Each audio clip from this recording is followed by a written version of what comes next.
গভীর মনোযোগ দিয়ে দেন। আল্লাহর নবী বিশ্ব নবী জনাবে মুহাম্মদ রাসূলুল্লাহ সাল্লাল্লাহু আলাইহি ওয়াসাল্লাম তিনি এই কোরআনে কারীম দিয়া সমাজ বিনির্মাণ করলেন। যারা ছিল চোর তারা হয়ে গেল সম্পদের পাহারাদার। মানুষ এখন সবাই দরজা খুলে ঘুমায়, কারো সম্পদ চুরির কোনো সম্ভাবনা নাই, আশঙ্কা নাই। আর আল্লাহর নবী বিশ্ব নবী বলে দিলেন, খয়রুল কুরুনি করনি, সর্বশ্রেষ্ঠ যুগ আমি মুহাম্মদ, আমার যুগ। জোরে কোন সুবহানাল্লাহ। আমার দিনী ভাইয়েরা গভীর মনোযোগ দিয়ে দেন। ইসলামী রাষ্ট্রে চুরি থাকবে না, তার কারণ হলো ওই রাষ্ট্রের প্রধানমন্ত্রীও যদি চুরি করে তাকেও আইনের আওতায় আসতে হবে, তারও হাত কাটা যাবে। ও রাষ্ট্রের স্বরাষ্ট্রমন্ত্রীও যদি চুরি করে তারও হাত কাটা যাবে। পররাষ্ট্রমন্ত্রী যদি চুরি করে, খাদ্যমন্ত্রী, শিল্পমন্ত্রী, যেই চুরি করুক না কেন, এমনকি যদি ওই রাষ্ট্রের প্রেসিডেন্টের নিকট আত্মীয় কেউ চুরি করে আর যদি ধরা পড়ে, আমার ভাইরা তাকেও হাত কাটতে হবে। এই আইন যদি চালু হয়ে যায়, চুরির কথা স্বপ্নেও কেউ কল্পনা করবে না। কথা বলেন ঠিক কিনা? কেউ ছাড় পাবে না, যেই হোক। আল্লাহু আকবার বলেন। আমার ভাইরা তার বাস্তব প্রমাণ লক্ষ্য করুন। আল্লাহর নবী মদিনার প্রেসিডেন্ট, রানিং প্রেসিডেন্ট বিশ্ব নবী জনাবে মুহাম্মদ রাসূলুল্লাহ সাল্লাল্লাহু আলাইহি সাল্লামের কাছে সাহাবায়ে কেরাম সংবাদ দিলেন, ইয়া আল্লাহর রাসূল, বনু মাখজুমিয়া গোত্রের একজন মেয়ে, নাম হলো তার ফাতিমা। জোরে কোন কি নাম? ফাতিমা। বনু মাখজুমিয়া গোত্রের একজন মেয়ে, কুরাইশ বংশের সম্ভ্রান্ত পরিবারের একজন মেয়ে। হুজুর, ওই মেয়েটা চুরি করে ধরা পড়েছে। আপনার প্রশাসন তাকে গ্রেফতার করে ফেলেছে। ইয়া রাসূলুল্লাহ, ইয়া হাবিবাল্লাহ, এর ব্যাপারে আপনি কি সিদ্ধান্ত নেবেন? বিশ্বনবী আমার ডাক দিয়ে বললেন, আমার সাহাবী মালিক ভাইয়ের মা, ও কাশেম ভাইয়ের মা, সাব্বির ভাইয়ের মা, ও বেলাল ভাইয়ের মা, মাসুম ভাইয়ের মা, ও শিপন ভাইয়ের মা, জসিম ভাইয়ের মা, মুজাহিদ ভাইয়ের মা, তোমরা বড়ই ভাগ্যবতী, আনলে ধরাই দিনের জ্যোতি। সালাম জানাই তোমায় ফেরেশতা, সালাম জানাই তোমায় ফেরেশতা। সম্মানিত হাজিরিন, আপনারা নিশ্চয়ই অবগত আছেন, আজ ঐতিহাসিক 28শে অক্টোবর 2006 সালের এই দিনে ঢাকার ঐতিহাসিক পল্টন ময়দানে লগি বৈঠা দিয়ে বাংলাদেশ ইসলামী ছাত্র শিবিরের সোনার টুকরা ছেলেদেরকে পিটিয়ে, সাপের মতো পিটিয়ে হত্যা করা হয়েছিল। তাদের লাশের উপরে নৃত্য ড্যান্স করা হয়েছিল। সেই ঐতিহাসিক দিন আজ 28শে অক্টোবর। সেদিন যারা শহীদ হয়েছিলেন তাদের রুহের মাগফিরাতের উদ্দেশ্যেই এই গানটি আমরা উৎসর্গ করছি। মালিক ভাইয়ের মা, ও কাশেম ভাইয়ের মা, সাব্বির ভাইয়ের মা, বেলাল ভাইয়ের মা, মাসুম ভাইয়ের মা, ও শিপন ভাইয়ের মা, জসিম ভাইয়ের মা, মুজাহিদ ভাইয়ের মা, তোমরা বড়ই ভাগ্যবতী, আনলে ধরাই দিনের জ্যোতি। সালাম জানাই তোমায় ফেরেশতা মা, সালাম জানাই তোমায় ফেরেশতা।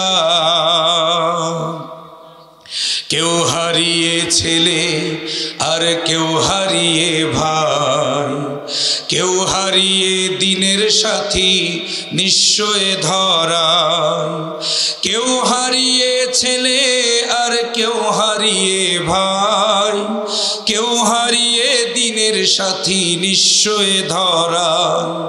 তাদের স্মৃতি অন্তরে কেঁদে কেঁদে গুমরে মরে, বুক ফেটে যায় কান্না ফোরায় না মা, বুক ফেটে যায় কান্না ফোরায় না।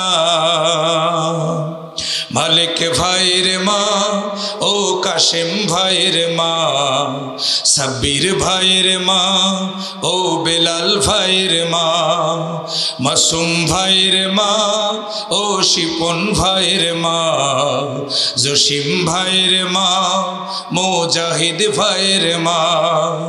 তোমরা বড়ই ভাগ্যবতী, আনলে ধরাই দিনের জ্যোতি, সালাম জানাই তোমায় ফেরেশতা, সালাম জানাই তোমায় ফেরেশতা। আন্দোলনের ডাকে তারা জাগ্রত সব প্রাণ, জীবন দিয়ে রেখেছিল আল কোরআনের মান। আন্দোলনের ডাকে তারা জাগ্রত সব প্রাণ, জীবন দিয়ে রেখেছিল আল কোরআনের মান। দিনের বিজয় আনতে যারা সদাই ছিল পাগল পারা, আরশ ছায়ায় তাদের ঠিকানা, আরশ ছায়ায় তাদের ঠিকানা।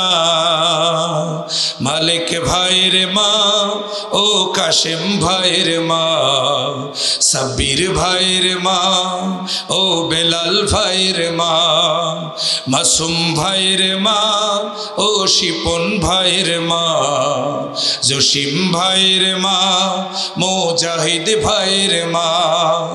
তোমরা বড়ই ভাগ্যবতী, আনলে ধরাই দিনের জ্যোতি, সালাম জানাই তোমায় ফেরেশতা, সালাম জানাই তোমায় ফেরেশতা, সালাম জানাই তোমায় ফেরেশতা। আল্লাহ পাক রব্বুল আলামিন সমস্ত শহীদদের কবরগুলোকে জান্নাতুল ফেরদাউসের সর্বোচ্চ মাকাম বানিয়ে দেখ, আমরা সকলে বলি আল্লাহুম্মা আমিন। বাংলাদেশ জামাত ইসলামী খামারগাড়া গ্রাম 2 নম্বর ওয়ার্ড শাখার উদ্যোগে আয়োজিত খামারগাড়া গ্রাম উচ্চ বিদ্যালয় মাঠ প্রাঙ্গণ, কিশোরগঞ্জ, নীলফামারী, এখানে অনুষ্ঠিত ঐতিহাসিক তাফসীরুল কোরআন মাহফিল 2025। আজকের মাহফিলের পরম শ্রদ্ধাভাজন জনাব সভাপতি জনাব আলহাজ আবুল কালাম আজাদ, অবসরপ্রাপ্ত অফিস সহকারী উপজেলা প্রকৌশলী অফিস, কিশোরগঞ্জ। আজকের মাহফিলের সম্মানিত প্রধান অতিথি জনাব মোহাম্মদ মাওলানা হাফেজ আব্দুল মুন্তাকিম সাহেব, জামাত মনোনীত সংসদ সদস্য পদপ্রার্থী নীলফামারী 4 সৈয়দপুর কিশোরগঞ্জ, এবং আমির বাংলাদেশ জামাত ইসলামী সৈয়দপুর উপজেলা শাখা। আজকের মাহফিলের সম্মানিত প্রধান উপদেষ্টা, আমার অত্যন্ত হৃদয়ের, আমার শ্রদ্ধাভাজন বড় ভাই জনাব মোহাম্মদ মঞ্জুরুল ইসলাম রতন সাহেব, সভাপতি বাংলাদেশ শ্রমিক কল্যাণ ফেডারেশন কিশোরগঞ্জ উপজেলা শাখা। আজকের মাহফিলের সম্মানিত বরেণ্য অতিথিবৃন্দ, বিশেষ অতিথিবৃন্দ, আমন্ত্রিত অতিথিবৃন্দ, আমন্ত্রিত ওলামাই হাজরাত, বিশেষ করে আমার পূর্বে অত্যন্ত জ্ঞানগর্ভ আলোচনা রেখে আপনাদেরকে মুগ্ধ করেছেন বিশিষ্ট ইসলামী চিন্তাবিদ জনাব হযরত মাওলানা হাফেজ আরিফ আল মামুন সাহেব, আমার বাম পাশে বসা বিশিষ্ট ইসলামী চিন্তাবিদ জনাব হযরত মাওলানা হাফেজ বাইজিদ হোসাইন সোয়াডাঙ্গা সহ মঞ্চববিষ্ট গণ্যমান্য ব্যক্তিবর্গ, সম্মুখববিষ্ট কোরআন প্রিয়, ইসলাম প্রিয়, ইসলামী আন্দোলন প্রিয়, নবী প্রেমিক তাওহিদি জনতা, পর্দার অন্তরালে অবস্থানরতা সম্মানিতা মা এবং বোনেরা, আলোচনা শুরু করার পূর্বে আমি আমার অন্তরস্থল, হৃদয়ের কন্দল, মনের মণিকোটা থেকে আপনাদের উদ্দেশ্যে সশ্রদ্ধ সালাম জ্ঞাপন করছি। কারো জবান বন্ধ থাকবে না, স্বতঃস্ফূর্তভাবে কৃপণতা না করে সালামের জবাবটা দিয়ে দেন। আসসালামু আলাইকুম ওয়া রাহমাতুল্লাহি ওয়া বারাকাতুহু। আসুন আমরা শুরুতেই কালিমাতুশ শুকরিয়া আদায় করছি সে মহান আল্লাহ রব্বুল ইজ্জাত ওয়াল জালালের আলিশান দরবারে ইলাহিতে, যে আল্লাহ তাআলা আপনাকে আমাকে এমন একটি সময়ে আজকের মাহফিলে কবুল করেছেন যেই সময়ে গোটা বিশ্বের সমস্ত মুসলমানেরা নির্যাতিত, নিষ্পেষিত, লাঞ্ছিত, বঞ্চিত, ইহুদি, খ্রিস্টান এবং মুসলমান মুনাফিক কর্তৃক শাসিত, কথা বলেন ঠিক না বেঠিক? অপরদিকে গোটা বিশ্বের পরিবেশটা পাপের সাগরে হাবুডুবু খাচ্ছে। সুদ, ঘুষ, জেনা, ব্যভিচার, দুর্নীতি, অন্যায়, অবিচার, নারী ধর্ষণ, মানুষ খুন, এমন কোনো অপরাধ নাই যা আমাদের সমাজে, আমাদের দেশে হচ্ছে না, কথা বলেন ঠিক না বেঠিক? ঠিক ইসলামের এই ক্রান্তি লগনে যে মহান মনিব আপনাকে আমাকে আজকের এই মাহফিলে কবুল করেছেন, এজন্য আমরা খুশি না বেজার? আরেকটু জোরে বলেন, খুশি না বেজার? কম না বেশি? যদি খুশি হয়ে থাকেন, আকাশ বাতাস মুখরিত করে শরীরের সবটুকুন শক্তি কণ্ঠের আগায় নিয়ে এসে শুকরিয়ার ঝান্ডাটা আরশে আজিমে পৌঁছায় দেন। চিৎকার করে বলুন আলহামদুলিল্লাহ। আর একটু জোরে বলুন আলহামদুলিল্লাহ। লক্ষ কোটি দুরূদ ও সালাম বিশ্ব মানবতার মহান মুক্তির দিশারি, নির্যাতিত, নিষ্পেষিত, লাঞ্ছিত, বঞ্চিত, শোষিত মানবতার পরম বন্ধু, আপনার আমার কাল কিয়ামতের কঠিন বিপর্যস্ত ময়দানের একমাত্র সুপারিশকারী আকা ইনামদার তাজেদারে মদিনা জনাবে মুহাম্মদুর রাসূলুল্লাহ।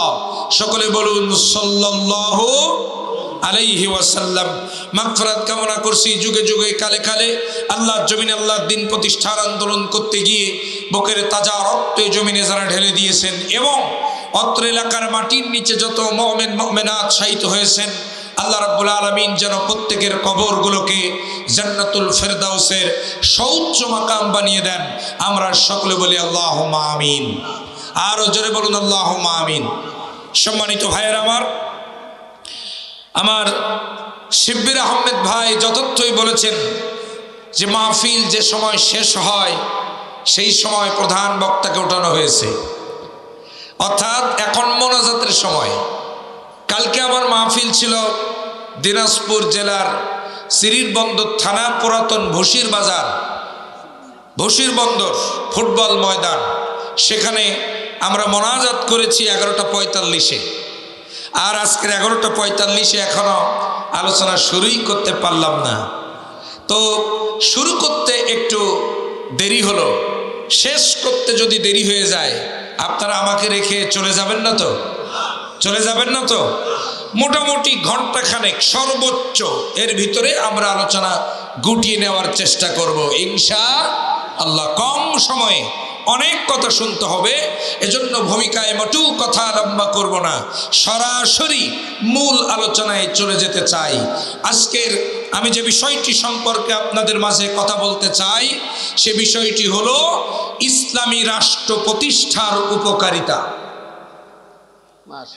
আমি আবারও আপনাদের মাঝে বিষয়টি আপনাদের জ্ঞাতার্থে আমি আপনাদের মাঝে উপস্থাপন করছি। আজকে আলোচনার মূল বিষয় হলো ইসলামী রাষ্ট্র প্রতিষ্ঠার উপকারিতা, অর্থাৎ ইসলামী রাষ্ট্র যদি প্রতিষ্ঠিত করা যায়, ইসলামী সমাজ যদি বিনির্মাণ হয়, ইসলাম যদি রাষ্ট্র শক্তি হিসেবে প্রতিষ্ঠা লাভ করে, সমাজে কি কি উপকার হবে, কি কি লাভ হবে, আমরা এই বিষয়টি সম্পর্কে আজকে আলোচনা শুনবো ইনশাআল্লাহ। জোরে বলেন ইনশাআল্লাহ। তার আগে আমি আপনাদের কাছে জানতে চাই, আমরা সবাই ইসলাম রাষ্ট্রীয় ক্ষমতায় যাক এটা চাই কি চাই না? আরো জোরে বলেন, চাই কি চাই না? কারা কারা চান দুই হাত তুলে আল্লাহকে দেখান। আল্লাহ কবুল করুন, জোরে বলেন আমিন। রাষ্ট্রীয় ক্ষমতায় ইসলাম যাক এটা আমরা চাই কি চাই না? চাই। আমার দিনী ভাইয়েরা, একটা কথা স্পষ্ট ভাষায় বলতে চাই, 55 বছর এই বাংলাদেশ স্বাধীন হয়েছে। কত সরকার এলো, কত সরকার গেল, বাংলার জমিন থেকে একটি অন্যায়, একটি অসঙ্গতি, একটি অশান্তির আগুন তারা নিভাতে পারে নাই। বরং সুযোগ যখনই পেয়েছে অশান্তির আগুন দাও দাও করে জ্বালিয়ে গোটা সমাজটাকে জ্বালিয়ে পুড়িয়ে ছারখার করে দিয়েছে। কথা বলেন ঠিক কিনা? আমার দিনী ভাইয়েরা, সুতরাং আমাদের স্লোগান একটাই, সব ঘোড়ার ডিম দেখা শেষ, আগামীর বাংলাদেশ ইসলামের বাংলাদেশ, আগামীর বাংলাদেশ কোরআনের বাংলাদেশ, আগামীর বাংলাদেশ আলেম ওলামার বাংলাদেশ, আর আগামীর বাংলাদেশকে ইসলামের বাংলাদেশ হিসেবে বানানোর জন্য, বিনির্মাণ করার জন্য যদি আর একটা ডাক দেওয়া হয়, সেই আন্দোলনে মাথায় কাফনের কাপড় বেঁধে বুকে আল্লাহর কোরআন নিয়ে শাহাদাতের তামান্না নিয়ে ময়দানে ঝাঁপিয়ে পড়তে রাজি আছেন কারা কারা? দুই হাত তুলে আল্লাহকে দেখা। তাকবীর, লিল্লাহি তাকবীর। আল কোরআনের আলো, আল কোরআনের আলো, লিল্লাহি তাকবীর। আমার দিনী ভাইয়েরা, সুতরাং আমরা কিছুই চাই না, আমরা চাই ইসলাম ক্ষমতায় যাক। কথা বলেন, আরো জোরে বলুন। আমার দিনী ভাইরা, আমার বাবাজিরা, এই কথা যখনই আমরা বলি, আমাদের এক শ্রেণীর ভাইরা বলে যে কোরআনের মাহফিলে রাজনীতি কেন করেন? আছে না এরকম? আরো জোরে কেন আছে না? আমার দিনী ভাইয়েরা, 5ই আগস্টের পরবর্তী সময়েও আমরা বিভিন্ন মাহফিলে দেখেছি যে তারা আমাদের আলোচনার মাঝখানে যখন ইসলামী রাজনীতির কথা আমরা বলি, তখন আমাদেরকে বাধা দিয়ে বলে, হুজুর কোরআনের মাহফিলে রাজনীতি করবেন না। আরে মিয়া, রাজনীতি আমরা কেন করব? যদি আমার রাসূল রাজনীতি না করতেন, আমরা কেউ রাজনীতি করতাম না। কথা বলেন। আমার রাসূল শুধুমাত্র মেসওয়াক করে পৃথিবীর জমিন থেকে বিদায় হয়ে যাননি। আমার রাসূল শুধুমাত্র মিষ্টি খেয়ে পৃথিবীর জমিন থেকে বিদায় হয়ে যাননি। আমার রাসূল শুধুমাত্র পাগড়ি পরে, জুব্বা পরে, দাড়ি রেখে পৃথিবীর জমিন থেকে বিদায় হয়ে যাননি। আমার রাসূল শুধুমাত্র মেসওয়াক করে পৃথিবীর জমিন থেকে বিদায় হয়ে যাননি। ইতিহাস লক্ষ্য করুন, আমার নবী বিশ্বনবী মদিনার রাষ্ট্রের প্রেসিডেন্ট ছিলেন, 10 বছর মদিনার রাষ্ট্রের প্রেসিডেন্ট ছিলেন। সংবিধান ছিল আল্লাহর কোরআন। এজন্য আমরা রাজনীতি করি। কথা বলেন ঠিক না বেঠে? সুতরাং আমার দিনী ভাইরা, আমার বাবাজিরা, আমরা চাই ইসলামকে রাষ্ট্রীয় ক্ষমতায় নিয়ে যেতে। কারণ ইসলাম যদি রাষ্ট্রীয় ক্ষমতায় যায়, আমাদের সমাজে লাভ বেশি হবে নাকি ক্ষতি বেশি হবে? কারণ মুসলমান মায়ের রক্তে যাদের জন্ম, তারা কখনো বলতে পারে না যে আমরা শরিয়া আইনে বিশ্বাসী নই। কথা বলেন ঠিক না ভাই? ঠিক। আমার দিনী ভাইয়েরা, শরিয়া আইন যদি প্রতিষ্ঠিত হয়, তাহলে লাভ কত বেশি। ছোট্ট একটা উদাহরণ দিয়ে সামনে অগ্রসর হচ্ছি। আমার দিনী ভাইরা, আমার বাবাজিরা, আপনারা দেখেছেন গতকাল সম্ভবত ঢাকার ওই যে মেট্রো রেলের বিয়ারিংয়ের প্যাড খুলে ওখান থেকে নিচে একজনের মাথায় পড়েছে। লোকটি ইন্তেকাল করেছেন, পৃথিবীর জমিন থেকে বিদায় হয়েছে। রাষ্ট্রের পক্ষ থেকে মাত্র 5 লক্ষ টাকা তাকে ক্ষতিপূরণ দেওয়া হয়েছে। কত টাকা? একটু জোরে বলেন, কত টাকা? 5 লক্ষ টাকা। এবার লক্ষ্য করেন, রাসূল করিম সাল্লাল্লাহু আলাইহি ওয়াসাল্লাম যখন তিনি রাষ্ট্রপ্রধান ছিলেন, এই ব্যাপারে তিনি কি ফয়সালা দিয়েছেন আমাদের জানার দরকার আছে না নাই? আল্লাহ রাসূল সাল্লাল্লাহু আলাইহি সাল্লাম বলেছেন, বিনা কারণে যদি কারোর দ্বারা কোনো মানুষ হত্যার সম্মুখীন হয়, তাহলে তার ক্ষতিপূরণ হলো 100 উট। তার ক্ষতিপূরণ কি বলেন? একটু জোরে বলেন। 100 উট। 100 উটকে যদি এখন বর্তমান বাংলাদেশের বাজার দর হিসেবে আপনি যদি টাকা হিসাব করেন, দাম যদি হিসাব করেন, তাহলে কমপক্ষে 20 থেকে 25 কোটি টাকা। আল্লাহু আকবার বলেন। 20 থেকে 25 কোটি টাকা। আমার দিনী ভাইয়ারা, আজকে বাংলার জমিনে ইসলামী রাষ্ট্র প্রতিষ্ঠিত নেই, শরিয়া আইন নাই, যার কারণে একটা মানুষ বিনা কারণে জীবন দিল, সে হত্যার শিকার হলো, বিনা কারণে সে মারা গেল, তাকে মাত্র 5 লক্ষ টাকা দেওয়া হলো। যদি বাংলার জমিনে ইসলামী শরিয়া আইন অর্থাৎ ইসলামী রাষ্ট্র যদি ইসলাম প্রতিষ্ঠিত থাকতো, ইসলামী শরিয়া আইন অনুযায়ী তাকে 20 থেকে 25 কোটি টাকা ক্ষতিপূরণ দেওয়া হতো। এবার আপনারা বলেন, বাংলাদেশের বর্তমান সমাজ ব্যবস্থা, রাষ্ট্র ব্যবস্থা ভালো নাকি শরিয়া আইন ভালো? কথা কি বুঝতে পেরেছেন? আমার দিনী ভাইয়েরা, এরা বলে শরিয়া আইনে আমরা বিশ্বাসী নই, কারণ আল্লামা সাইদি সে কথা বলে গেছেন যে শরিয়া আইনে যদি বিশ্বাসী হয়, তাহলে বড় বড় বোতল খাওয়া যায় না। কি বলেন আপনারা? আমার দিনী ভাইরা, সুতরাং আমরা সবাই চাই ইসলামী শরিয়া অর্থাৎ আল্লাহর জমিনে আল্লাহর দ্বীন ইসলাম প্রতিষ্ঠিত হোক। আর ইসলামী রাষ্ট্র যদি কায়েম হয়ে যায়, প্রতিষ্ঠিত হয়ে যায়, সমাজে কি কি লাভ হবে আমরা চলুন এবার সংক্ষিপ্ত আলোচনার মধ্য দিয়ে সেটা জেনে নেওয়ার চেষ্টা করব। আল্লাহ রাব্বুল আলামিন আমাদেরকে ধৈর্যের সাথে আলোচনা শোনার তৌফিক দান করুন। জোরে বলেন আমিন। আরো জোরে বলেন আমিন। আমার দিনী ভাইয়েরা, ইসলামী রাষ্ট্র প্রতিষ্ঠা হলে সর্বপ্রথম আমাদের লাভ হলো 5টা। কয়টা? একটু জোরে বলেন কয়টা? সবাই হাত তুলে দেখেন কয়টা? 5টা লাভ। 1 নাম্বার লাভ, ইসলামী সমাজ যদি বিনির্মাণ হয়, ইসলামী রাষ্ট্র যদি কায়েম হয়, বাংলাদেশ যদি ইসলামী দেশ হয়ে যায়, আমার দেশে চুরি থাকবে না। কি থাকবে না?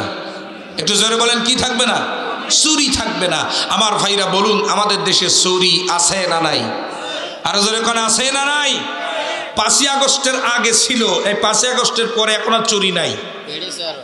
নাই, আরো বাড়ছে। আমার দিনী ভাইরা, আমার বাবাজিরা, চোরের দল সব পালাইছে, তাও চুরি আছে? আছে। আমার দিনী ভাইরা শুনে রাখেন, ইসলামী রাষ্ট্র যদি প্রতিষ্ঠিত হয়ে যায়, বাংলার জমিন থেকে চুরি বিদায় হয়ে যাবে। আল্লাহু আকবার বলেন। তার কারণ কি? এবার লক্ষ্য করেন, কোন রাষ্ট্রে, কোন সমাজে যদি ইসলাম প্রতিষ্ঠিত হয়, ওই দেশের সংবিধান হয়ে যাবে আল্লাহর কোরআন। সুবহানাল্লাহ বলবেন না? আমি সংক্ষিপ্ত সময় কথা বলবো, একটু আপনাদের জবাব আশা করতেছি, সাপোর্ট আশা করতেছি।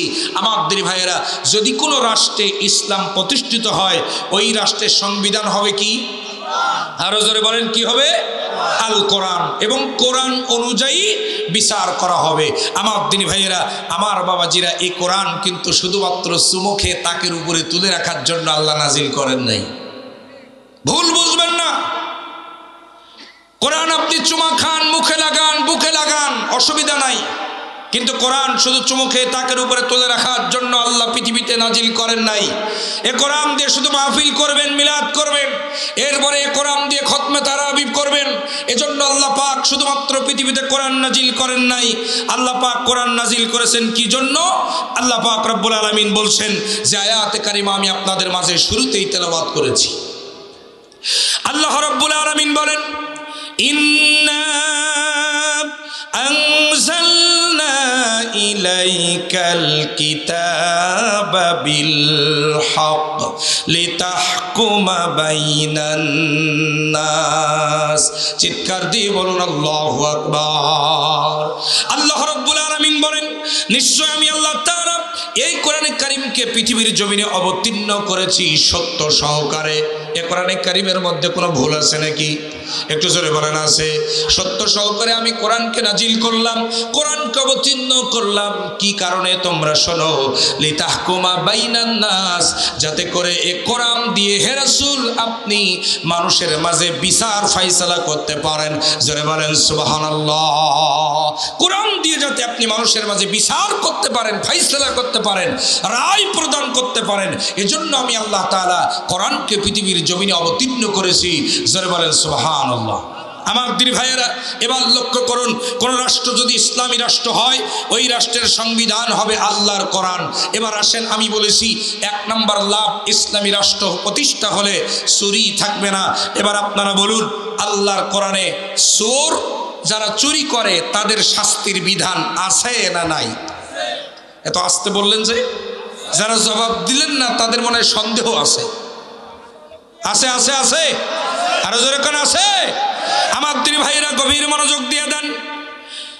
আল্লাহ রাব্বুল আলামিন সূরা আল মায়েদার 38 নম্বর আয়াতে কারিমার মধ্যে সুন্দর করে জানিয়ে দিয়েছেন, চোর যদি চুরি করে, সে নারী হোক অথবা পুরুষ হোক, তার শাস্তির বিধান সম্পর্কে আল্লাহ পাক বলছেন, ওয়াস-সারিকু ওয়াস-সারিকাতু ফাকতাউ আইদিয়াহুমা। চিৎকার দিয়ে বলুন আল্লাহু আকবার। আল্লাহ রাব্বুল আলামিন বলছেন, তোমাদের সমাজে যদি চোর নারী হোক অথবা পুরুষ হোক যদি চুরি করে, উভয়কে ধরো আর তাদের হাতের কবজি থেকে, হাতের পোষা থেকে কেটে দাও। এ আইন কার? এত আস্তে বললে হবে না, জোরে বলেন আইন কার? আইন হলো আল্লাহর। তবে কলা চোর, কচু চোর, কদু চোর, কুমড়া চোর, এদের আইন, এদের হাত কাটার কথা আল্লাহ বলে নাই। হাত কাটার কথা কাদের বলেছে? যারা অভাবে চুরি করে না, স্বভাবে চোর যারা, তাদের হাত কাটার কথা আল্লাহ পাক বলেছেন। যারা এক একটা কলমের খোসায় খোসায় হাজার কোটি টাকা বিদেশের ব্যাংকে নিজের অ্যাকাউন্টে জমা করে, তাদের হাত কাটার কথা আল্লাহ পাক এখানে বলেছেন। কথা বলেন ঠিক কিনা? আমার দিনী ভাইয়েরা, এবার লক্ষ্য করেন, যদি আমার দেশটা ইসলামী রাষ্ট্র হিসেবে স্বীকৃতি লাভ করে, ইসলাম যদি প্রতিষ্ঠিত হয়, আর বাংলাদেশের শ্রেষ্ঠ কুখ্যাত 100 চোরকে ধরে যদি বাইতুল মুকাররমের সামনে আল্লাহর কোরআনের সূরা মায়দার 38 নম্বর আয়াত অনুযায়ী যদি তাদের হাতের কবজি থেকে কেটে দেওয়া হয়, আর এই ঘটনা যদি মিডিয়ার মাধ্যমে প্রচার করা হয়, বাংলার জমিনে 17 বছরে হাজার কোটি টাকা দুর্নীতি করে, চুরি করে বিদেশের ব্যাংকে জমা করার মতো আন্তর্জাতিক কোন চোর বাংলার জমিনে আর জন্ম নেবে না। কথা বলেন ঠিক কিনা? আমার দিনী ভাইয়েরা, এজন্য ইসলামী রাষ্ট্র দরকার, ইসলামী রাষ্ট্র দরকার। আমার দিনী ভাইয়েরা, কিয়ামত পর্যন্ত যদি আমরা ওয়াজ করি আর আপনারা যদি ওয়াজ শোনেন, এদেশে ইসলাম প্রতিষ্ঠিত হওয়ার 1% সম্ভাবনা নাই। মানুষের আমলের কিছু পরিবর্তন হবে, তাছাড়া আর কিছু না। অথচ ইসলামী রাষ্ট্র প্রতিষ্ঠা করতে গেলে আপনাকে আমাকে ঐক্যবদ্ধ হয়ে সবাই মিলে কাঁধে কাঁধ মিলিয়ে কোরআনের পক্ষে, ইসলামের পক্ষে, ইসলামী আন্দোলনের পক্ষে গণজোয়ার তৈরি করে ফেলতে হবে। এরপরে ইসলাম ক্ষমতায় যাবে। কথা বলেন ঠিক না ঠিক? তাহলে 1 নম্বর লাভ কি? চুরি বন্ধ হয়ে যাবে। আমার দিনী ভাইয়ারা, গভীর মনোযোগ দিয়ে দেন। আল্লাহর নবী, বিশ্ব নবী জনাবে মুহাম্মদ রাসূলুল্লাহ সাল্লাল্লাহু আলাইহি ওয়াসাল্লাম, তিনি এই কোরআনে কারীম দিয়া সমাজ বিনির্মাণ করলেন। যারা ছিল চোর, তারা হয়ে গেল সম্পদের পাহারাদার। মানুষ এখন সবাই দরজা খুলে ঘুমায়, কারো সম্পদ চুরির কোনো সম্ভাবনা নাই, আশঙ্কা নাই। আর আল্লাহর নবী, বিশ্ব নবী বলে দিলেন, খয়রুল কুরুনি করনি, সর্বশ্রেষ্ঠ যুগ আমি মুহাম্মদ, আমার যুগ। জোরে সুবহানাল্লাহ। আমার দিনী ভাইয়েরা, গভীর মনোযোগ দিয়ে দেন। ইসলামী রাষ্ট্রে চুরি থাকবে না, তার কারণ হলো ওই রাষ্ট্রের প্রধানমন্ত্রীও যদি চুরি করে, তাকেও আইনের আওতায় আসতে হবে, তারও হাত কাটা যাবে। ও রাষ্ট্রের স্বরাষ্ট্রমন্ত্রীও যদি চুরি করে, তারও হাত কাটা যাবে। পররাষ্ট্রমন্ত্রী যদি চুরি করে, খাদ্যমন্ত্রী, শিল্পমন্ত্রী, যেই চুরি করুক না কেন, এমনকি যদি ওই রাষ্ট্রের প্রেসিডেন্টের নিকট আত্মীয় কেউ চুরি করে, আর যদি ধরা পড়ে, আমার ভাইরা, তাকেও হাত কাটতে হবে। এই আইন যদি চালু হয়ে যায়, চুরির কথা স্বপ্নেও কেউ কল্পনা করবে না। কথা বলেন ঠিক কিনা? কেউ ছাড় পাবে না, যেই হোক। আল্লাহু আকবার বলেন। আমার ভাইরা, তার বাস্তব প্রমাণ লক্ষ্য করুন। আল্লাহর নবী মদিনার প্রেসিডেন্ট, রানিং প্রেসিডেন্ট, বিশ্ব নবী জনাবে মুহাম্মদ রাসূলুল্লাহ সাল্লাল্লাহু আলাইহি সাল্লামের কাছে সাহাবায়ে কেরাম সংবাদ দিলেন, ইয়া আল্লাহর রাসূল, বনু মাখজুমিয়া গোত্রের একজন মেয়ে, নাম হলো তার ফাতিমা। জোরে কোন কি নাম? ফাতেমা। বনু মাখজুমিয়া গোত্রের একজন মেয়ে, কুরাইশ বংশের সম্ভ্রান্ত পরিবারের একজন মেয়ে। হুজুর, ওই মেয়েটা চুরি করে ধরা পড়েছে। আপনার প্রশাসন তাকে গ্রেফতার করে ফেলেছে। ইয়া রাসূলুল্লাহ, ইয়া হাবিবাল্লাহ, এর ব্যাপারে আপনি কি সিদ্ধান্ত নেবেন? বিশ্বনবী আমার ডাক দিয়ে বললেন, আমার সাহাবীরা, তার ব্যাপারে সিদ্ধান্ত হলো, আল্লাহ রাব্বুল আলামিন সূরা মায়দার 38 নম্বর আয়াতে কারিমা অনুযায়ী আমাকে যে রায় প্রদান করেছেন, এই রায় সবার ক্ষেত্রে সমান, এ রায় পরিবর্তন করা যাবে না। তাকে ধরো এবং আইনের আওতায় এনে তার হাতের পোষা থেকে, কবজি থেকে কেটে দাও। জোরে বলেন আল্লাহু আকবার। আমার ভাইয়েরা, বিশ্বনবী যখন একথা বললেন, তখন আল্লাহর নবীর সাহাবীরা বললেন যে এই মহিলাটি সম্ভ্রান্ত পরিবারের মেয়ে এবং তার এখনো বিবাহ হয় নাই। হে আল্লাহ রাসূল, যদি তার হাতটা কেটে আপনি দেন, তাহলে এখানে তার বিবাহের ক্ষেত্রে সমস্যা হতে পারে এবং মদিনায় বা পুরো আরব জাহানে আমাদের নেগেটিভ প্রভাব পড়তে পারে আমাদের বিরুদ্ধে।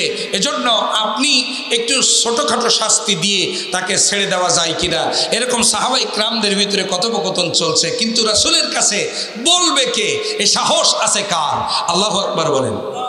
সাহাবায়ে কেরাম পছন্দ করলেন বিশ্বনবীর পালক পুত্র যায়েদ রাদিয়াল্লাহু তাআলা আনহুর ছেলে ওসমান বা ওসামা ইবনে জায়েদ তাকে পছন্দ করে তাকে বিশ্বনবীর কাছে পাঠালেন। তোমাকে রাসূল সাল্লাল্লাহু আলাইহি ওয়াসাল্লাম নাতি বলে, তুমি যাও যে বিশ্বনবীর কাছে একটু সুপারিশ করো, নবীজি যেন ওই মহিলার একটু ছোটখাটো শাস্তি দিয়ে ছেড়ে দেয়, তার হাতটা যেন না কাটে। ওসামা যে বিশ্বনবীর জনাবে মুহাম্মদ রাসূলুল্লাহ সাল্লাল্লাহু আলাইহি ওয়াসাল্লামের কাছে যে বলছেন, ইয়া রাসূলুল্লাহ, ইয়া হাবিবাল্লাহ, এই মেয়েটার হাতটা আপনি কাটবেন না, আপনি তার হাত না কেটে তাকে একটু ছোটখাটো শাস্তি দিয়ে আপনি ছেড়ে দেন। চুরি করে ফেলেছে, এখন কি করা যাবে? সম্ভ্রান্ত পরিবারের মেয়ে, যদি তার হাত কেটে দেন মক্কায়, মদিনায়, গোড়া আরব জাহানে আমাদের একটা নেগেটিভ প্রভাব পড়ে যাবে। আল্লাহর নবী রাগান্বিত হয়ে গেলেন, সমস্ত শরীরটা তার লাল হয়ে গেল। বিশ্ব নবী বসা থেকে উঠে দাঁড়ালেন আর বললেন, ওসমান, ওসামা শুনে রেখে দাও, ও আমার সাহাবীরা শুনে রেখে দাও, তার হাত তো আমি কাটবই, ওটা তো বনু মাখজুমিয়া গোত্রের সাধারণ একটা মেয়ে, সাধারণ একটা মেয়ে ফাতিমা, ওর হাত তো আমি কাটবই। ও আমার সাহাবীরা শুনে রাখো, আমি মুহাম্মদুর রাসূলুল্লাহ সাল্লাল্লাহু আলাইহি সাল্লাম, আমার কলিজার টুকরা মেয়ে মা ফাতিমাতুজ জোহরা, সেও যদি চুরি করে ধরা পড়তো, আমি বিশ্ব নবী নিজে হাতে তরবারি নিয়া আমার মেয়ে ফাতেমার হাত কেটে দিতে একটা বারও আমি ভেবে দেখতাম না। জোরে বলেন সুবহানাল্লাহ। ওটা তো বনু মাখজুমিয়া গোত্রের সামান্য ফাতেমা, যদি আমার মেয়ে ফাতেমা চুরি করে ধরা পড়তো, আমি রাসূল নিজে তার হাত কেটে দিতাম। চিৎকার দিয়ে বলেন আল্লাহু আকবার, আরো জোরে বলেন আল্লাহু আকবার।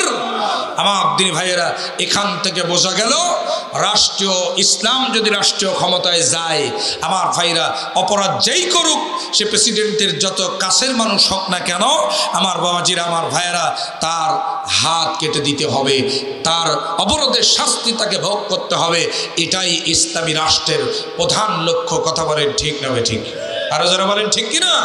আমার দিনী ভাইরা, আমার বাবাজিরা, সুতরাং ইসলামী রাষ্ট্র প্রতিষ্ঠিত হলে 1 নাম্বার উপকার হলো চুরি বন্ধ হয়ে যাবে। আল্লাহু আকবার বলেন, আরো জোরে বলেন আল্লাহু আকবার। এবার লক্ষ্য করেন 2 নাম্বার, মাদক থাকবে না। সুবহানাল্লাহ বলবেন না? কি থাকবে না? মদ। মুসলমানদের জন্য মদকে নিষিদ্ধ করা হবে, হারাম করে দেওয়া হবে। আমার দিনী ভাইয়েরা, বলুন তো আমাদের সমাজে মদ আছে না নাই? এটা আসতে বললেন কেন? জোরে বলেন, আছে না নাই? মাদকের ভয়াল থাবায় হাজার হাজার সোনার টুকরা যুবক ধ্বংস হয়ে ধ্বংসের দ্বার প্রান্তে চলে যাচ্ছে, তাদের সব কিছুকে তারা নষ্ট করে ফেলছে। কথা বলেন ঠিক না বেঠিক? মাদকের ভয়াল থাবায় হাজার হাজার মেধাবী ছাত্র নষ্ট হয়ে যাচ্ছে। আমার প্রিয় ভাইরা, শুধু তাই নয়, মাদকের ভয়াল থাবায় সংসার ভেঙে চুরমার হয়ে যাচ্ছে। এরপরে পিতার স্বপ্ন ভেঙে চুরমার হয়ে যাচ্ছে, সন্তান তাদের বাবাকে হারাচ্ছে। আমার প্রিয় ভাইয়েরা, এই মাদক থাকবে না। আল্লাহু আকবার বলেন, আরো যারা বলেন আল্লাহু আকবার। আমার প্রিয় ভাইয়েরা, গভীর মনোযোগ দেন। আল্লাহ রাব্বুল আলামিন সূরা আল মাইদার 90 নম্বর আয়াতে কারিমার মধ্যে সে কথাটি সুন্দর করে জানিয়ে দিয়েছেন। আল্লাহ পাক বলছেন, ইয়া আইয়ুহাল্লাযীনা আমানু ইন্নামাল খামরু ওয়াল মাইসিরু والأنصاب والأزلام رجس من عمل الشيطان فاجتنبوه لعلكم تفلحون। আল্লাহ রাব্বুল আলামিন বলেন, হে ইমানদারগণ, তোমাদের জন্য মদকে হারাম করা হলো। মদকে কি করা হলো? হারাম করে দেওয়া হলো। মদ, জুয়া, এরপরে লটারি, প্রতিমা, সবকে হারাম করে দেওয়া হলো। আল্লাহু আকবার বলেন। আল্লাহ রাব্বুল আলামিন বলছেন, এটা থেকে তোমরা বেঁচে থাকো। যদি তোমরা এটা থেকে বেঁচে থাকো, তাহলে শুনে রাখো, তোমরা সফল কাম হয়ে যাবে। সুবহানাল্লাহ, আরো জোরে কোন সুবহানাল্লাহ। আমার দিনী ভাইয়েরা, এই মদ থাকবে না। হাদিস শরীফের মধ্যে নবীজি বলেছেন, যদি ইসলামী রাষ্ট্রে বা ইসলামী সমাজে যদি কেউ মদ খায়, মাদকের সাথে সম্পৃক্ত থাকে, তাহলে 80টা বেতের আঘাত করা হবে। জোরে বলেন কয়টা? আরেকটু জোরে বলেন কয়টা? 80টা বেতের আঘাত করা হবে। 80টা বেতের আঘাত যদি কোনো মাদক ব্যবসায়ী বা মাদক সেবীর পিঠের উপরে করা হয়, আমার দেশে মদ থাকবে না। কথা বলেন ঠিক না বেঠিক? এজন্য ইসলামী রাষ্ট্র প্রতিষ্ঠিত করার দরকার। মদ চিরতরে নিষিদ্ধ হয়ে যাবে। আমার দিনী ভাইরা, আমার বাবাজিরা, আপনারা নিশ্চয়ই ইতিহাস জানেন। আমিরুল মুমিনিন হযরত ওমর রাদিয়াল্লাহু তাআলা আনহু, আল্লাহু আকবার বলেন, আর যারা বলেন আল্লাহু আকবার। আমার দিনী ভাইরা গভীর মনোযোগ দিয়ে দেন। হযরত ওমর রাদিয়াল্লাহু তাআলা আনহু যখন তিনি জাহানের খলিফা, তিনি একদিন তার পরিবারের সঙ্গে দুপুরের খাবার খাচ্ছেন। আমার দিনী ভাইয়েরা, তার ছেলে পাশে বসে খাবার খাচ্ছে। আল্লাহ পাক তাকে দুইটা সন্তান দান করেছিলেন। একটার নাম হলো আব্দুল্লাহ, আর একজনের নাম হলো আবু শামা। দুইটা সন্তানকে আল্লাহ পাক তাকে দান করেছিলেন। পরিবারের সাথে বসে তিনি খাবার খাচ্ছিলেন। আমার ভাইয়েরা, হঠাৎ করে আবু শামার মুখ থেকে মদের দুর্গন্ধ তিনি পেলেন। আমার ভাইরা, হঠাৎ করে যখন মদের দুর্গন্ধ আবু শামার মুখ থেকে তিনি পেয়ে গেলেন, সঙ্গে সঙ্গে হযরত ওমর রাদিয়াল্লাহু তাআলা আনহু আবু শামার জামার কলারটা ধরে উঠে দাঁড় করালেন। উঠে দাঁড় করিয়ে বলছেন, ও আমার ছেলে, তুমি কি মদ খেয়েছো নাকি? তুমি কি মদ পান করেছো নাকি? হযরত ওমর রাদিয়াল্লাহু তাআলা আনহু ছেলে ডাক দিয়ে বলছেন, ওগো ওমর, ওগো আমার আব্বা জান, আপনি শুনে রাখেন, আমি মদ খাই নাই, আমি একটু নাবিস খেয়েছি। নাবিস কি খেয়েছি বলেন? নাবিস খেয়েছি। সেটা আবার কেমন? সৌদি আরবের একটি নিয়ম হলো যে আপনি এক গ্লাস দুধের ভিতরে কয়েকটা খেজুর ছেড়ে দিয়ে রাখবেন সন্ধ্যাবেলা, পরের দিন সকালবেলা এটা খাবেন। এটা শরীরের জন্য খুবই উপকার। সুবহানাল্লাহ বলেন। আমার দিনী ভাইয়েরা, কিন্তু এটা 3 দিনের বেশি রাখা নিষেধ আছে। 3 দিনের বেশি যদি আপনি রাখেন তাহলে এটাও মদ হয়ে যাবে। কি হয়ে যাবে? মদ হয়ে যাবে। আমার ভাইয়েরা, ওমর রাদিয়াল্লাহু তাআলা ছেলে বললেন, আব্বা জান, আমি ওই নাবিস খেয়েছি, কিন্তু সেটা 3 দিনের বেশি হয়ে গিয়েছিল, অতিক্রম হয়ে গিয়েছিল, সেটা মাদকে পরিণত হয়ে গেছে। আপনি আমাকে মাফ করে দেন, আমি জীবনে আর কখনো এরকম কাজ করব না। জোরে কর নাউজুবিল্লাহ। আমার দিনী ভাইয়েরা, ঠিক এমত অবস্থায় আমার দিনী ভাইয়েরা, আমার বাবাজিরা, হযরত ওমর রাদিয়াল্লাহু তাআলা আনহুর দরজায় একজন বুড়ি মেয়ে লোক দরজায় এসে করাঘাত করলো। দরজায় এসে নক করলো। নক করার পরে ওমর রাদিয়াল্লাহু তাআলা দরজাটা খুলে দিলেন। হযরত ওমর রাদিয়াল্লাহু তাআলা দেখতে পেলেন ওই বুড়ি মহিলার চোখ দিয়ে দরদর করে পানি বের হচ্ছে। পাশে একটা মেয়ে দাঁড়ানো, যুবতী মেয়ে। হযরত ওমর রাদিয়াল্লাহু তাআলা জিজ্ঞাসা করলেন, ও মহিলা, কোন কারণে তুমি কাঁদো? কি হয়েছে তোমার? কোন অভিযোগ আছে নাকি? আমাকে বলো। মহিলা তখন ডাক দিয়ে বলছে, আমিরুল মুমিনিন, অভিযোগ হলো আপনার ছেলের বিরুদ্ধে। কি অভিযোগ? আপনার ছেলে আমার এই মেয়েটার সঙ্গে খারাপ আচরণ করেছে, আমার এই মেয়েটার সঙ্গে জিনা ব্যভিচার সুলভ আচরণ করেছে, ইফটিজিং সুলভ আচরণ করেছে। আমার দিনী ভাইয়েরা, আমিরুল মুমিনিন হযরত ওমর রাদিয়াল্লাহু তাআলা ছেলেকে বললেন, তুমি কি এই মহিলা যে অভিযোগ দিচ্ছে সে অভিযোগ সত্য কিনা? ওই ছেলে তখন ডাক দিয়ে বলল, আব্বা জান, কারণ একটাই, ওই যে মদ খেয়ে ফেলেছিলাম, অর্থাৎ মাদক হয়ে গেছে, এইটা আমার শরীরের মধ্যে, এটা আমার হিতাহিত জ্ঞানকে আমার বিলুপ্ত করে দিয়েছে।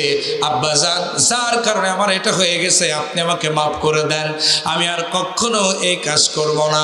আমার দিনী ভাইয়েরা, আমার বাবাজিরা, হযরত ওমর রাদিয়াল্লাহু তাআলা আনহু আর একটা সেকেন্ডারি করলেন না। ছেলেকে জামার কলার ধরে টানতে টানতে নিয়ে গেলেন মসজিদে নববীর চত্বরে। নিয়ে পিলারের সাথে ছেলেকে বাঁধলেন। আল্লাহু আকবার বলেন, আরো জোরে বলেন আল্লাহু আকবার। হযরত ওমর রাদিয়াল্লাহু তাআলা পিলারের সাথে ছেলেকে বেঁধে, আসরের ওয়াক্ত তখন হয়ে গেল, আসরের নামাজটা তিনি আদায় করে নিলেন। আসরের নামাজ আদায় করার পর আসরের নামাজ পড়ে সালাম ফিরে উপস্থিত জনগণকে তিনি বললেন, ও মুসল্লিগণ, আপনারা শুনে রাখেন, নামাজ যে এই নামাজ শেষ হয়ে গেল, এবার আপনারা একটু বসে যাবেন, আপনার একটা বিচার কার্য আছে, সেই বিচারটা আপনারা দেখে যাবেন। জোরে কান আল্লাহু আকবার। মসজিদে নববীতে নামাজে ঢোকার সময় তখন সাহাবায়ে কেরাম দেখে আবু শামাকে পিলারের সাথে তিনি বেঁধে রেখেছেন। সবাই মনে মনে ভাবতে লাগলো, আবু শামা নিশ্চয়ই কোনো অপরাধ করেছেন। এখন আবু শামার ব্যাপারে সাহাবায়ে কেরাম তারা নিজেদের ভিতরে কথা বলতে লাগলো যে না, ওমর রাদিয়াল্লাহু তাআলার ছেলে হয়তো একটু বকাঝকা দিয়ে একটু কিছু জরিমানা টানা করে ছেড়ে দিবেন, তাকে শাস্তির আওতায় নিয়ে আসবেন না। আর কিছু সাহাবী বলছেন না, সেটা কখনো সম্ভব নয়। ওমর রাদিয়াল্লাহু তাআলা আনহু শয়তানকে পর্যন্ত ছাড় দেয় না। যে রাস্তায় ওমর একদিন হাঁটে, ওই রাস্তায় শয়তান 40 দিনও যায় না। আল্লাহু আকবার বলেন। সুতরাং সে তার ছেলেকে এই অপরাধের শাস্তি দিবেই, এতে বিন্দুমাত্র সে কুণ্ঠাবোধ করবে না। একটা বারের জন্য হযরত ওমর রাদিয়াল্লাহু তাআলা ভেবে দেখবে না, শাস্তি দিবেই। আমার দিনী ভাইয়ারা, আমিরুল মুমিনিন বললেন, নামাজ শেষ হয়ে যাওয়ার পরে আপনারা সবাই একটু বসে যাবেন, একটা বিচার আছে। সবাই বলল, বসে গেল। চতুর্দিকে মদিনার চত্বরে যেখানে বিচার হতো, ওই জায়গাটা ঘেরোয়া করে হাজার হাজার জনগণ তারা একত্রিত হয়ে গেল। আমার দিনী ভাইরা, বিচার দেখতে সবাই এক হয়ে গেল। ওমর রাদিয়াল্লাহু তাআলা তার ছেলেকে আজকের কোন বিচারের আওতায় নিয়ে আসে, কেমন করে বিচার করে, রায়টা কি দেয়, এটা দেখার জন্য আজকে সবাই একত্রিত হয়ে গেল। আমিরুল মুমিনিন হযরত ওমর রাদিয়াল্লাহু তাআলা আনহু তিনি এবার ইসলাম থেকে, আল্লাহর কোরআন আর রাসূলুল্লাহর হাদিস থেকে এবার রায় দিয়ে দিলেন, মদ যারা খায়, মাদকের সাথে যারা সম্পৃক্ত, 80টা বেতের আঘাত। চলে বলেন, কয়টা বেতের আঘাত? 80টা বেতের আঘাত। আমিরুল মুমিনিন রায় ঘোষণা করে দিলেন, 80টা বেতের আঘাত এই আবু শামার পিঠের মধ্যে তোমরা করো। জল্লাদকে ডাকা হলো, জল্লাদ বেত নিয়ে আসলো।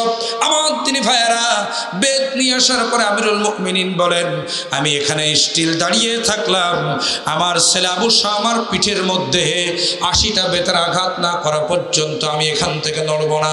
বাড়ি মারা শুরু কর। আল্লাহু আকবার বলেন। আরেকটু জোরে বলবেন, আল্লাহু আকবার। বাড়ি মারা শুরু কর। জল্লাদ বাড়ি মারা শুরু করলো। 1 2 3, আল্লাহু আকবার বলেন। 3টা বাড়ি যখন মারা হয়ে গেল, আমিরুল মুমিনিন জল্লাদকে ডাক দিয়ে বলে, ও জল্লাদ, তুই কি বাড়ি মারিস নাকি চাকরি বাঁচাস? আল্লাহু আকবার বলেন। তুই কি বাড়ি মারিস নাকি চাকরি বাঁচাস? জল্লাদ বলল, আমিরুল মুমিনিন, আমি বুঝলাম না আপনার কথা। উনি বলছেন, শোনো, তোমার এই যে বাড়ি তুমি মাপতেছো, এটা আমার পছন্দ হচ্ছে না, এটা পছন্দ হচ্ছে না। অথচ আমার দিনী ভাইয়েরা, ওই জল্লাদ তার গায়ের সমস্ত শক্তি দিয়া আমিরুল মুমিনিন হযরত ওমর রাদিয়াল্লাহু তাআলার ছেলে আবু শামার পিঠের মধ্যে 3টা বাড়ি মেরেছেন। ওমর রাদিয়াল্লাহু তাআলা পছন্দ হচ্ছে না। কেন? কারণ হলো, তিনি বলছেন, আজকে আমি খলিফা আর আমার ছেলে অপরাধী, আমার ছেলের পিঠে বাড়ি মারতে গিয়ে তোমার মনের মধ্যে যদি এরকম ধারণা আসে যে খলিফার ছেলের পিঠে বাড়ি মারবো, একটু আস্তে করে মারি, মারা গেলে চাকরি থাকবে না, এই চিন্তা যদি তোমার মনের মধ্যে আসে, কিয়ামতের দিন আমি ওমর আসামির কাঠগড়ায় দাঁড়িয়ে যেতে হবে। এই জন্য তোমার বাড়ি মারা আমার পছন্দ হয় নাই, তুই আমার কাছে তো বেতখানা দে। আল্লাহু আকবার। আর জোরে বলেন, আল্লাহু আকবার। কষ্ট হচ্ছে নাকি আপনাদের? আর একটু সামনে যাব, আল্লাহ কবুল করুন। জোরে বলেন আমিন। আমার দিনী ভাইয়েরা, ইসলামী রাষ্ট্রের রূপরেখাটা কেমন হয়, ইসলামী সমাজ বিনির্মাণ হয়ে গেলে পরিবেশটা কেমন হয়, এই ঘটনাগুলো থেকে শিক্ষা গ্রহণ করবেন। আমিরুল মুমিনিন নিজে হাতে বেতটা উঁচু করলেন। বেতটা উঁচু করে এবার সজোরে আমিরুল মুমিনিন তার নিজের ছেলের পিঠের মধ্যে বাড়ি মারা শুরু করলেন। আমার তিনি ভাইয়েরা, তৎকালীন মদিনায় হযরত ওমর রাদিয়াল্লাহু তাআলার চেয়ে শক্তিশালী মানুষ ওই সমাজে আর কেউ ছিল না। আমার দিনী ভাইয়েরা, তিনি বেতটা নিয়ে যখন 4 থেকে বাড়ি মারা আরম্ভ করলেন, আমার ভাইরা, প্রত্যেকটা বাড়ি হযরত ওমরের ছেলে আবু শামার পিঠের মধ্যে পড়ে, আর সব করে আওয়াজ হয়, পিঠের চামড়াগুলো ফেটে ফিনকি দিয়ে রক্ত বাহির হয়ে রক্তগুলো মদিনার মসজিদের পিলারের মধ্যে লাগতে লাগলো। আমার তিনি ভাইয়েরা, আমার বাবাজিরা, 1 নয় 2 নয়, 50টা বাড়ি যখন মারা হয়ে গেছে, এর পূর্বে আমার ভাইরা 30টা বাড়ি যখন মারা হয়ে গেছে, আমিরুল মুমিনিনের স্ত্রী তিনি এসে হযরত ওমরের পাখানা জড়িয়ে ধরেছেন। ওমর, ও ওমর, আমার ছেলেটাকে আপনি আর মারবেন না। আমি বাকি 50টা বাড়ির জন্য, 30টা মারা হয়ে গেছে, বাকি 50টা বাড়ি মারার জন্য আমি প্রত্যেকটা বাড়ির জন্য 1-1টা করে উট আল্লাহর রাস্তায় দান করে দিব। আপনি তবু আমার ছেলেটাকে আর মারবেন না। হযরত ওমর রাদিয়াল্লাহু তাআলা প্রশাসনকে বললেন, এই মহিলাকে আমার এখান থেকে নিয়ে যাও। আজকের বিশ্বনবীর শিক্ষা, আল্লাহর আইনের কাছে কোনো সিলিন্ডার হবে না, কম বেশ হবে না। আমার দিনী ভাইরা, তিনি বললেন, শোনো, 80টা বেতের আঘাত না করা পর্যন্ত পৃথিবীর কোনো শক্তি আবু শামাকে হযরত ওমরের হাত থেকে ছাড়াতে পারবে না। জোরে বলেন আল্লাহু আকবার। আমার দিনী ভাইরা, আমার বাবাজিরা, 40টা বেতের আঘাত করার সঙ্গে সঙ্গে তিনি বেহুশ হয়ে গেলেন। 50টা বেতের আঘাত যখন করা হয়ে গেছে, আবু শামা পৃথিবীর জমিন থেকে বিদায় হয়ে গেছে। 50টা বেতের আঘাত যখন করা হয়ে গেছে, আবু শামা পৃথিবীর জমিন থেকে বিদায় হয়ে গেছে, মারা গিয়েছে। আমিরুল মুমিনিন বললেন, এরে গোসল দে, দাফনের ব্যবস্থা কর, কাফন পরা। গোসল হলো, কাফন হলো, দাফন কার্য সম্পন্ন করলেন হযরত ওমর। তার পাশে সাথী সঙ্গীরা, তার প্রশাসনের লোকজন বললেন, ওমর, আপনি এবার বাড়ির দিকে চলুন, আপনি এবার বিশ্রাম গ্রহণ করুন। হযরত ওমর রাদিয়াল্লাহু তাআলা আনহু বললেন, তোমরা সবাই বাড়ির দিকে চলে যাও, এখনো আমার একটু কিছু কাজ বাকি আছে। অন্যান্য সাহাবায়ে কেরাম বুঝতে পারলেন না কি কাজ। তারা জিজ্ঞাসা করলেন, আমিরুল মুমিনিন, আপনার এখনো কাজ, কি কাজ বাকি? আমিরুল মুমিনিন ওই বেদটাকে আবার হাতে নিলেন। ওই বেদটাকে হাতে নিয়ে কবরের উপরে 51 থেকে বাড়ি মারা আরম্ভ করলেন। 79, 80, অর্থাৎ বাকি 30টা বাড়ি কবরের উপরে মাটিতে তিনি পিটালেন। মাটিতে 30টা বাড়ি আঘাত করে ওই বেদখানা পাশে ফেলে দিয়া তিনি আল্লাহ রাব্বুল আলামিনের আরশ আজিমের দিকে তাকায় ডাক দিয়ে বললেন, ওগো আরশের মালিক আল্লাহ, ওগো রব্বুল আলামিন, তুমি তাকায় দেখো, আমার নিজের ছেলে হওয়া সত্ত্বেও 50টা বাড়ি মারার পরে সে মারা গেছে। বাকি 30টা বাড়ি কবরের উপরে মেরে প্রমাণ করলাম আল্লাহর আইন থেকে ছাড় পাওয়ার অধিকার কারোর নাই। ওগো আল্লাহ, কিয়ামতের কঠিন বিপর্যস্ত ময়দানে তুমি ওমরকে আসামি বানায়ো না। আরো জোরে বলেন না সুবহানাল্লাহ। আমার দিনী ভাইয়েরা, আমিরুল মুমিনিন হযরত ওমর রাদিয়াল্লাহু আনহু তিনি এবার রুমের মধ্যে চলে গেলেন। যাওয়ার পর যেই ঘরের মধ্যে তার ছেলে আবু শামা ঘুমাতো, ওই ঘরের মধ্যে তিনি গিয়ে খাটের উপরে তিনি বসেছেন, বিছানার উপরে তিনি বসেছেন। যেই বালিশে আবু শামা ঘুমাতো, ওই বালিশটা নিয়া আমিরুল মুমিনিন হযরত ওমর রাদিয়াল্লাহু তাআলা আনহু তিনি এভাবে করে বুকের সাথে জেবে ধরে, বুকের সাথে জাপটে ধরে হাউমাউ করে কান্না করলেন। চোখ দিয়ে দর দর করে পানি বের হয়ে দাড়ি মোবারক ভিজে ভিজে পড়তেছিল। আমিরুল মুমিনিন হযরত ওমর রাদিয়াল্লাহু তাআলা আনহুর স্ত্রী ডাক দিয়ে বলছেন, আমিরুল মুমিনিন, আমি আপনাকে বারবার করে অনুরোধ করেছিলাম আমার ছেলেটাকে তুমি মেরো না। বারবার করে অনুরোধ করার পরেও, 50টা উট আল্লাহ রাস্তায় কোরবানি করে দিতে চাওয়ার পরেও তুমি আমার ছেলেটাকে ছেড়ে দাও নাই। এখন আমার ছেলেকে দাফন করে এসে কেন তুমি চোখের পানি ছেড়ে দিয়ে তার বালিশ ধরে কান্দো? হযরত ওমর রাদিয়াল্লাহু তাআলা বললেন, প্রিয়তম স্ত্রী, তুমি শুনে রেখে দাও, যখন আমি আমার আবু শামার পিঠের উপরে যখন আমি বেতের আঘাত করতেছিলাম, তখন আমি মদিনার লক্ষ লক্ষ অর্ধজাহানের লক্ষ লক্ষ মানুষের ভোটে নির্বাচিত হওয়া প্রেসিডেন্ট ছিলাম, খলিফা ছিলাম। আর এখন আবু শামার বালিশ ধরে কান্দি, এখন আমি তার বাবা, বাবা হিসেবে তার জন্য আমার মনের মধ্যে সফট কর্নার আছে, এই জন্য আমি এখন কাঁদতেছি। কিন্তু শুনে রাখো, যখন আমি আমার আবু শামার পিঠের উপরে যখন বাড়ি নিক্ষেপ করেছিলাম, তখন ছিলাম আমি মদিনার রাষ্ট্রের খলিফা। তখন যদি আমি ছেলে হিসাবে তার পিঠের মধ্যে একটা বাড়ি কম মারতাম, কিয়ামতের ময়দানে অর্ধ জাহানের মানুষ আমাকে আসামি বানায় দিত। যার কারণে ওই সময় একটা বারের জন্য আমি ভেবে দেখি নাই আমার ছেলে নাকি অপরাধী, তার পরিচয় একটাই, সে অপরাধী, জন্য তাকে আঘাত করেছি। জোরে কান আল্লাহু আকবার, নারায়ে তাকবীর। প্রধান অতিথির আগমন, প্রধান অতিথির আগমন, জনাব হযরত মাওলানা হাফেজ আব্দুল মুনতাকিম সাহেবের আগমন। লিল্লাহে তাকবীর। আল্লাহ আল্লাহ কবুল করুন, জোরে বলেন আমিন, আরো জোরে বলেন আমিন। আমার দিন ভাইয়েরা, আমি খুব বেশি সময় সামনে অগ্রসর হব না। আমি একটা জিনিস আপনাদেরকে বোঝানোর জন্য এই পর্যন্ত এসেছি। যদি ইসলামী সমাজ বিনির্মাণ হয়, যদি এ দেশ বাংলাদেশ যদি ইসলামী রাষ্ট্র হয়, এ বাংলার জমিনে প্রথমে চুরি বন্ধ হয়ে যাবে, এরপরে মাদক থাকবে না। হযরত ওমর রাদিয়াল্লাহু তাআলা আনহু তার নিজের ছেলেকে পিটিয়ে মাদক সেবনের অপরাধে হত্যা করে, এমনকি কবরের উপরে বাকি 30টা বেতের বাড়ি নিক্ষেপ করে প্রমাণ করলেন আল্লাহর বিচার থেকে, আল্লাহর আইন থেকে, আল্লাহর রায় থেকে ইসলামী রাষ্ট্রে যদি কেউ অপরাধ করে তার বিন্দুমাত্র ছাড় দেওয়া হবে না। আল্লাহু আকবার বলেন।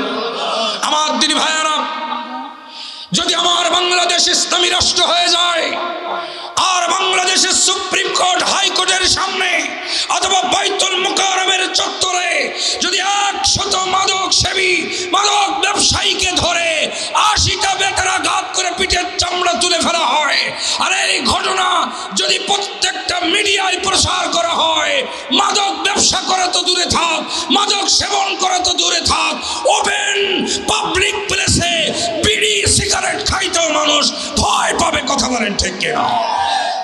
সুতরাং ইসলামী রাষ্ট্র দরকার, ইসলামী রাষ্ট্র দরকার। ইসলামী সমাজ বিনির্মাণ হলে মত থাকবে না। আল্লাহু আকবার বলেন, আরো জোরে বলেন আল্লাহু আকবার। আমার দিনী ভাইয়েরা, তাহলে কয়টা লাভ আমাদের হবে? প্রাথমিক পর্যায়ে কয়টা লাভ হবে? 5টা লাভ। 1 নাম্বার চুরি থাকবে না, 2 নাম্বার মাদক থাকবে না, 3 নাম্বার হলো জেনা ব্যভিচার থাকবে না। এবার বলেন, আমাদের দেশে জেনা ব্যভিচার আছে না নাই? এত আসতে বললেন কেন? একটু জোরে বলেন, আছে না নাই? আছে। আজকে পরিবেশ এলোমেলো। আমার দিদি ভাইরা, আমার বাবাজিরা, রাত অনেক গভীর, 11:45 আমি উঠেছি। অল্প কিছুক্ষণের ভিতরেই আমি আমার আলোচনা শেষ করব। প্রধান অতিথি মহোদয় তিনি গুরুত্বপূর্ণ কিছু কথা বলবেন আমাদের সামনে। তাহলে 3 নাম্বার হলো কি থাকবে না বলেন? জেনা ব্যভিচার থাকবে না।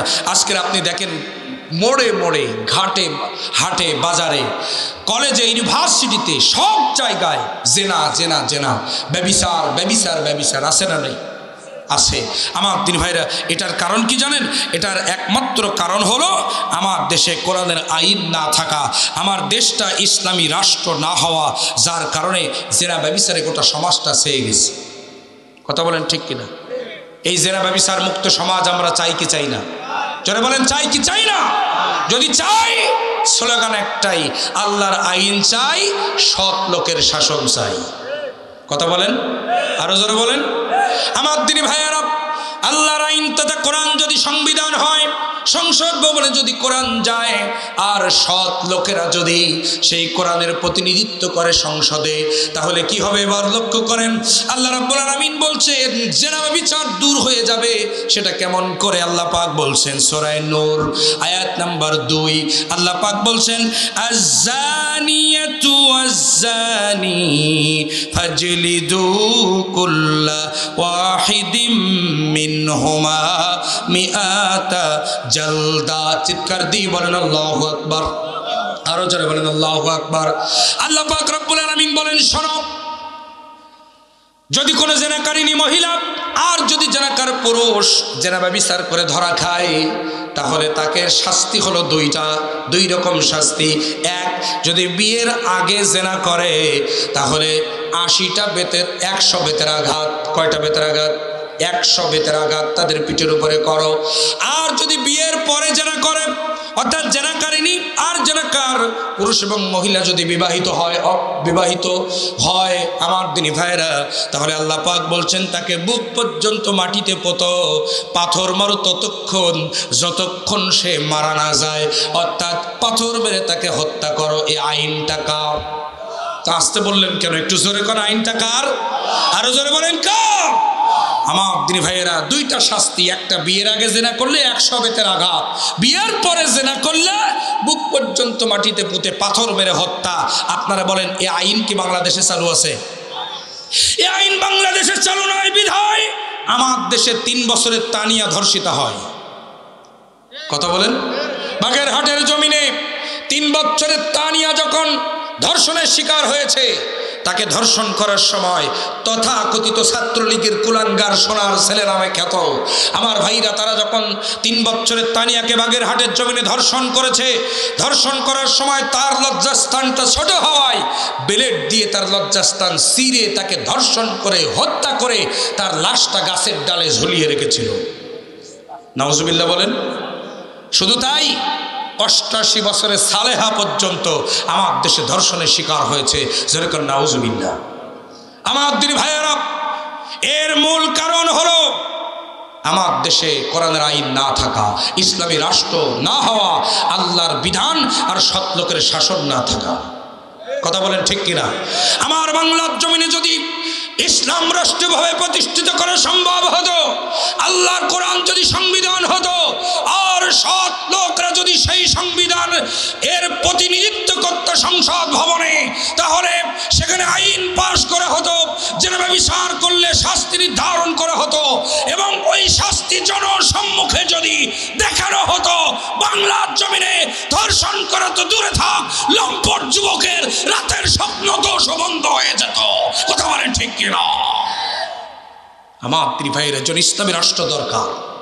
ইসলামী রাষ্ট্র প্রতিষ্ঠিত হলে 3 নাম্বার লাভ হলো তার জানা বিচার থাকবে না। আল্লাহু আকবার বলেন।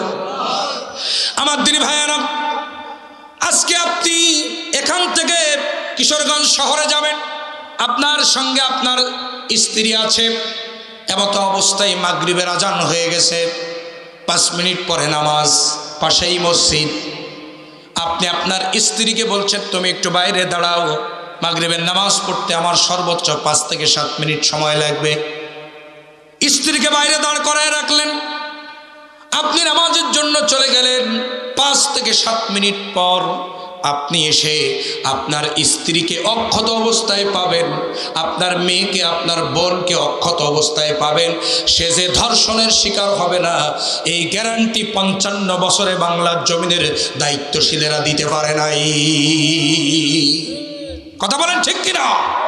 এজন্য বাংলার জমিনে ইসলাম দরকার, আর কিছুই চাই না আমরা। কি বলেন? আর কিছুই চাই না, ইসলামী রাষ্ট্র চাই। আমার ভাইয়ের একজন মহিলা বিশ্বনবীর কাছে আসলেন, এসে বললেন ইয়া রাসূলুল্লাহ, ইয়া হাবিবাল্লাহ, আমি জেনা করে ফেলেছি, আপনি আমার রায় দিয়ে দেন। বিশ্বনবী ডান দিক থেকে বাম দিকে মুখ ঘোরালেন, এরপরে বাম দিক থেকে মহিলা আবার যে বলল ইয়া রাসূলুল্লাহ, আমি জেনা করেছি, আপনি আমার রায় দেন। বিশ্বনবী বললেন, আবার মুখটা ঘুরিয়ে আর একদিকে নিলেন, মহিলা সেই দিকে চলে গেল। আমার ভাইয়েরা, 3 বার যখন মহিলা এই কথা বললেন, বিশ্বনবী বললেন, ও আমার সাহাবীরা, এই মহিলাকে আমার দরবার থেকে চলে যেতে বলো, কারণ সেই মহিলার পেটের মধ্যে, গর্ভের মধ্যে সন্তান ছিল। আমার দিনী ভাইয়েরা, ওই মহিলা তখন ডাক দিয়ে বললো, হে আল্লাহর রাসূল, আমি জেনা করার কারণে আমার পেটের মধ্যে সন্তান আছে। নবীজি বললেন, আমি বিচার করব, তোমার পেটের সন্তান কোনো অপরাধ করে নাই, বাড়িতে চলে যাও, তোমার সন্তান ডেলিভারি হবে, এরপরে তুমি আসবে, তারপরে তোমার রায়টা দিয়ে দেব, তারপরে বিচার করে দেব। আমার দিনী ভাইয়েরা, এর নাম হলো মিজান। কি বলেন? অপরাধ করবে একজন, শাস্তি পাবে আর একজন, তা হবে না। কথা বলেন ঠিক কিনা? আপনাদের নিশ্চয় জানা আছে, জাহাঙ্গীরনগর বিশ্ববিদ্যালয়ের তথাকথিত ছাত্রলীগের কুলাঙ্গার মানিক 100 মেয়েকে ধর্ষণ করে, ধর্ষণের সেঞ্চুরি করে মিষ্টি বিতরণ করলো, তার নামে একটা জিডি পর্যন্ত হয় নাই। কথা বলেন, কথা বলেন, কথা বলেন।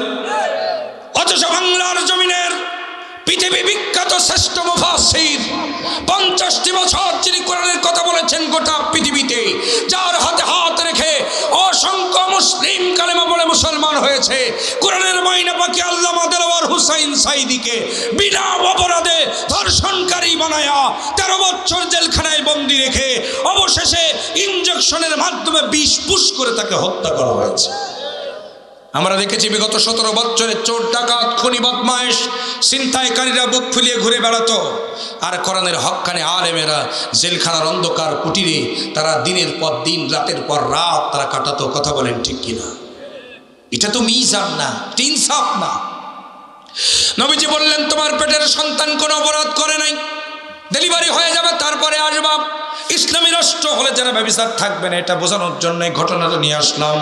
গভীর মনোযোগ দিয়ে দেন। আর মাত্র 10 মিনিট আমি আপনাদের কাছে সময় চাচ্ছি আমার ভাইয়েরা, গভীর মনোযোগ দেন। আল্লাহর হাবিব যখন তাকে বাড়িতে পাঠায় দিলেন, ওই মহিলাটা বাড়িতে চলে গেল। বাড়িতে চলে যাওয়ার পর সন্তান যখন ডেলিভারি হলো, আবার বিশ্বনবীর কাছে তিনি চলে আসলেন। এসে বললেন, ইয়া রাসূলুল্লাহ, দেখেন সন্তান ডেলিভারি হয়ে গেছে, আপনি এবার আমার রায়টা দিয়ে দেন। বিশ্বনবী বললেন, এখনই তোমার রায় দেওয়া যাবে না, কারণ ওই সন্তান জন্ম দিয়েই তার প্রতি তোমার অধিকার শেষ হয়ে যায় নাই। ওই সন্তানটা অফিসলুহু ফি আমাইন, 2 বছর তোমার থেকে অথবা 2.5 বছর তোমার থেকে দুধ পান করবে, এটা তার হক, এটা তার অধিকার। আমি বিশ্বনবী মদিনার প্রেসিডেন্ট হয়ে আমি কখনো তার অধিকার নষ্ট করতে পারি না। ওই ছেলেটার দুধ পান করা যখন শেষ হয়ে যাবে, তারপরে তুমি আসবে, এরপরে তোমার বিচার করে দেবো। জোরে কান সুবহানাল্লাহ। মহিলা আবার চলে গেল। 2 বছর দুধ পান করানোর পর ছেলের হাতে একটা রুটি দিয়া বিশ্বনবীর দরবারে এসে বলছেন, নবী গো, এই দেখেন আমার ছেলেটা এখন রুটি খেতে পারে, আপনি এবার তার রায়, আমার রায়টা আপনি দিয়ে দেন, বিচারটা করে দেন। আমি এই দুনিয়ায় গ্রেফতার হতে চাই, আখিরাতে ধরা খেতে চাই না। যারা বলেন সুবহানাল্লাহ। আমার দিনী ভাইরা, আমার বাবাজিরা, মহিলাকে এবার বিশ্বনবী বললেন, এই বাচ্চাটির দায়িত্ব কে নিবে? একজন সাহাবী বলল, হুজুর আমাকে দিয়ে দেন, আল্লাহ আমাকে কোনো সন্তান দেননি, আমি তার দায়িত্ব নিলাম। এবার বিশ্বনবী বলল, এই মহিলার জন্য গর্ত খনন করো, যেহেতু সে নিজের মুখে স্বীকার করেছে সে জেনা করেছে। বিশ্বনবীর কথা মতো সাহাবা একরাম গর্ত খনন করলেন, তাকে সেই গর্তের মধ্যে নামিয়ে দেওয়া হলো, বুক পর্যন্ত মাটিতে পুঁতে ফেলা হলো। এবার বিশ্বনবী বললেন, সাহাবা একরামদেরকে বললেন, সাহাবা একরামরা পাথর নিক্ষেপ করা শুরু করো। আমার দিনী ভাইয়েরা, পাথর নিক্ষেপ করা হলো, মহিলাটাকে পৃথিবীর জমিন থেকে বিদায় করে দেওয়া হলো। আমার ভাইরা, এ ঘটনা বলার উদ্দেশ্য হলো, ওই ঘটনা উপস্থিত যত জনগণ দেখলো, কারণ ইসলামের সিস্টেম হলো গোপনে কোনো বিচার হবে না, যত বিচার হবে প্রকাশ্যে হবে, যাতে মানুষ দেখলে ওই কাজ মনের ভুলেও মানুষ ওই অপরাধ আর করবে না। হাজার হাজার মদিনাবাসী যখন এই ঘটনা দেখলো, এই দৃশ্য দেখলো, সবাই সেখান থেকে তওবা করে ফিরে বাড়িতে চলে গেল। আর বলতে বলতে গেল, জীবনে যতদিন বেঁচে থাকবো জিনা ব্যভিচারের নামও মুখে উচ্চারণ করব না। যারা বলেন সুবহানাল্লাহ। সুতরাং ইসলামী রাষ্ট্র প্রতিষ্ঠিত হলে জিনা ব্যভিচার থাকবে না। আল্লাহু আকবার বলেন। এরকম একটি রাষ্ট্র আমরা চাই না? যেরকম চাই না? চাই। আমার দিনী ভাইয়েরা, এবার আসুন, 5টা বলেছি, আমরা সেদিকে বিস্তারিত এখন আর যেতে পারবো না, 12:30 পার হয়ে গেছে। আমার দিনী ভাইয়েরা, এবার লক্ষ্য করেন 4 নম্বর, আমাদের সমাজে সুদ থাকবে না। সুদ, সুদ আছে না? একটু জোরে কান, আছে না? নাই? আছে। আপনাদের এদিকে 1 লক্ষ টাকায় বছরে কয় টাকা দেয়? কয় টাকা? হ্যাঁ বলেন না। এদিকের মানুষ সুদ এই চলে না নাকি? চলে না? আমার দিনী ভাইয়েরা, শুধু বাংলাদেশ না, নীলফামারী না, বাংলাদেশের প্রত্যেকটি অঞ্চলে, প্রত্যন্ত অঞ্চলে, ঘরে ঘরে আমার দিনী ভাইয়েরা সুদ পৌঁছে গেছে। আর সুদের সবচেয়ে ভয়ানক ব্যাপার হলো, সুদ আপনাকে ধ্বংস করে দিবে। সুদ আপনাকে ধ্বংস করে দিবে। ইসলামের সিস্টেম হচ্ছে, ইসলামী অর্থনীতির মূল উৎস হচ্ছে জাকাত। জাকাত ভিত্তিক অর্থনীতি প্রতিষ্ঠিত হবে। আমার দিনী ভাইয়েরা, সুদ সমাজে থাকবে না, এটি ইসলামের নীতি। সুতরাং ইসলাম যদি প্রতিষ্ঠিত হয়ে যায়, সুদ থাকবে না। আল্লাহু আকবার বলেন। আমার দিনী ভাইয়েরা, বিশ্বনবী বলছেন, হাদিস শরীফের মধ্যে নবীজি বলছেন, সুদ, 1টি টাকা যারা সুদ খায়, সুদের 70টি গুনাহ আছে। 1টা টাকা যারা সুদ খায়, আমার দিনী ভাইয়েরা, আমার বাবাজিরা, আল্লাহ রাসূল বলছেন, তাদের সর্বনিম্ন গুনাহ হলো আপন মায়ের সঙ্গে 36 বার জিনা করা। জোরে বলেন নাউজুবিল্লাহ। আর জোরে কান নাউজুবিল্লাহ। আচ্ছা আপনারা বলুন তো, কুত্তার গোশত খাওয়া কি? হ্যাঁ, আসতে বলেন, যে একটু জোরে বলেন। কেউ যদি আপনাকে 1 লক্ষ টাকা দেয়, কুত্তার গোশত খাবেন? জোরে কোন খাবেন? খাবেন না। আমার দিনী ভাইয়েরা, খিনজির অর্থাৎ শুকরের গোশত খাওয়া কি? আর জোরে কোন? পায়খানা খাওয়া কি? আপনাকে কেউ 5 লাখ টাকা দিলে জেনে শুনে পায়খানা খাবেন? খাবেন? একজন লোক আছেন এখানে, হাত তোলেন তো, যে হুজুর আমি পায়খানা খাবো। নাউজুবিল্লাহি মিন যালিক।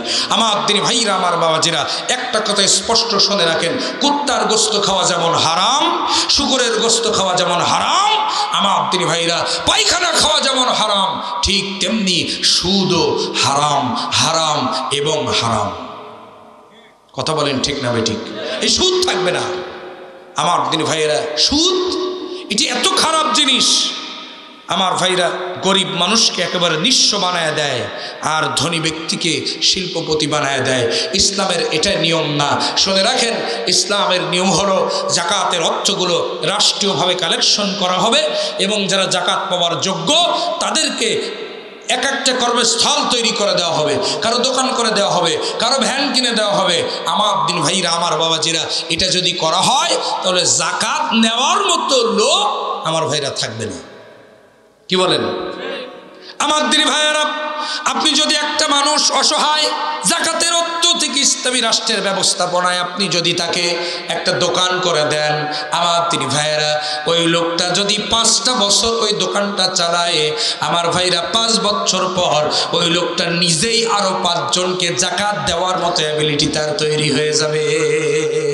যদি আপনি একটা ভ্যান কাউকে কিনে দেন, ওই লোকটা ভ্যান চালানোর পরে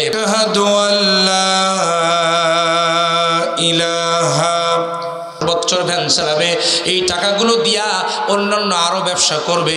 আমার দিনী ভাইয়েরা, এক পর্যায়ে দেখা যাবে সেও স্বাবলম্বী হয়ে গেছে। ইসলাম এটাই চায়। সুতরাং আমরা চাই ইসলামী রাষ্ট্র প্রতিষ্ঠিত হয়ে যাক, আমার বাংলাদেশটা সুদমুক্ত হোক। কথা বলেন ঠিক কিনা? সুদমুক্ত একটি রাষ্ট্র, জাকাত ভিত্তিক অর্থ ব্যবস্থা পরিচালিত হয় একটি রাষ্ট্র আমরা চাই। আল্লাহ যেন কবুল করেন, জোরে বলেন আল্লাহুম্মা আমিন। এবার লক্ষ্য করেন, 5 নাম্বার হলো অন্যায়ভাবে মানুষ খুন হবে না। অন্যায়ভাবে মানুষ কি হবে না? খুন হবে না। আমার দিন ভাইয়ের, আমাদের দেশে খুন আছে না নাই? একটু জোরে বলেন, আছে না নাই? আছে। রাতের বেলা সন্ধ্যার পর থেকে নিয়ে আপনি স্বাচ্ছন্দ্য বোধ করে আপনি আপনার মোটরসাইকেলটা নিয়ে আপনি বাজারে পর্যন্ত যেতে পারেন না, ভয় করে, না জানি আমাকে হত্যা করা হয় কিনা, না জানি মেরে ফেলা হয় কিনা। জীবনের কোনো নিরাপত্তা বর্তমান বাংলাদেশে আছে? একটু জোরে বলেন, আছে? নাই। আপনি আমি কতটুকু জানি, গোপনে আমার দিনী ভাইয়েরা মানুষদেরকে হত্যা করা হচ্ছে বিভিন্ন জায়গায়। আমার দিনী ভাইয়েরা, আল্লাহ রাসূল সাল্লাল্লাহু আলাইহি সাল্লাম যে সমাজ ব্যবস্থা তিনি তৈরি করেছিলেন, সেই সমাজ ব্যবস্থায় মানুষ আরেকজন মানুষকে খুন করার মতো পরিবেশ ছিল। কিন্তু বিশ্বনবী সমাজ ব্যবস্থা প্রতিষ্ঠিত করার পরে, কোরআন যখন সংবিধান হয়ে গেল, মানুষ তাদের জানমালের নিরাপত্তা পেল। জোরে কোন সুবহানাল্লাহ, আর জোরে বলেন সুবহানাল্লাহ। বিশ্বনবী আমার বললেন, সানা থেকে হাজারামাউত পর্যন্ত, অর্থাৎ সৌদি আরবের এক প্রান্ত থেকে আর এক প্রান্ত পর্যন্ত, এ কথার অর্থ হচ্ছে নবীজি বুঝাতে চেয়েছেন, ইসলামী সমাজ যদি বিনির্মাণ হয়ে যায় পৃথিবীর এক প্রান্ত থেকে আর এক প্রান্ত পর্যন্ত, ইনিল হুকমু ইল্লা লিল্লাহ, আল্লাহ তাখাফু ইল্লা বিল্লাহ, আল্লাহ ছাড়া আর কারোর ভয় মানুষের কলিজার মধ্যে থাকবে না। আমার দিনী ভাইয়েরা, মানুষ জান মালের নিরাপত্তা নিয়ে রাতের বেলা, দিনের বেলা 24টা ঘন্টা একটা সুন্দরী তপসী রমণী তার জানমালের ইজ্জতের সংগ্রামের নিরাপত্তা নিয়ে রাস্তাঘাটে চলাফেরা করবে। আমার দিনী ভাইরা, তাদের ইজ্জত হারানোর ভয় থাকবে না, মাল হারানোর ভয় থাকবে না, জান হারানোর ভয় থাকবে না। এটাই হলো ইসলামী রাষ্ট্র। আমি আপনাদের কাছে জানতে চাই, এরকম রাষ্ট্র আমরা চাই কি চাই না? যারা বলেন চাই কি চাই না? কারা কারা চান? 2 হাত তুলে আল্লাহকে দেখান। আমার দিনী ভাইরা, যদি আমরা ইসলামী রাষ্ট্র চাই, সত্য হলো একটাই, আল্লাহর কোরআনকে পার্লামেন্টে পৌঁছে দিতে হবে। আর আল্লাহর কোরআনে প্রতিনিধি যারা, অর্থাৎ হাফেজ মাওলানা আব্দুল মুনতাকিবের মতো সোনার মানুষদেরকে পার্লামেন্টে পৌঁছায় দিতে হবে। তারা সেখানে প্রতিনিধিত্ব করবে। গোটা সমাজ থেকে অন্যায় অসত্য দূর হয়ে গোটা সমাজটা জান্নাতের মিনি মডেলে পরিণত হয়ে যাবে। কথা বলেন ঠিক না ঠিক? আমার ভাইরা সেই পক্ষে কাজ করতে রাজি আছেন? একটু জোরে বলেন, রাজি আছেন না নাই? আমার দিন ভাইরা, সুতরাং কে কোন দল করি এইটা আমাদের দেখার বিষয় না। আমাদের সকলকে এখন ঐক্যবদ্ধ হতে হবে। ঐক্যবদ্ধ হয়ে আমাদেরকে সামনে অগ্রসর হতে হবে। কোরআনের পক্ষে, ইসলামের পক্ষে, আল্লাহর আইন আর সব লোকের পক্ষে আমাদেরকে একটি জনমত আমাদেরকে তৈরি করতে হবে।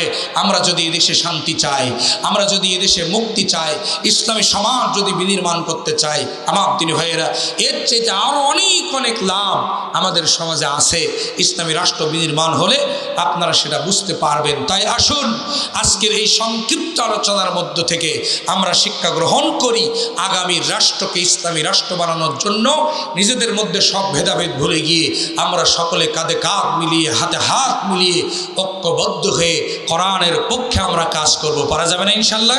যেরকম পারা যাবে না ইনশাল্লাহ? আল্লাহ আমাদের সকলকে কবুল করুন। জোরে বলেন আমিন। আরো জোরে বলেন আমিন। আরো জোরে বলেন আল্লাহুম্মা আমিন। আমার দিনী ভাইরা, এ কথা বলেই আমি আমার সংক্ষিপ্ত আলোচনা আজকের মতো এখানেই ইতি করলাম। ওয়া আখির দাওয়ানা আলহামদুলিল্লাহ। একজন ব্যক্তি উঠবেন না, মেহরবানি করে কেউ উঠবেন না। আমাদের প্রধান অতিথি মহোদয় তিনি কথা বলবেন, এরপরে আমরা দোয়া করব। আমার দিনী ভাইয়েরা,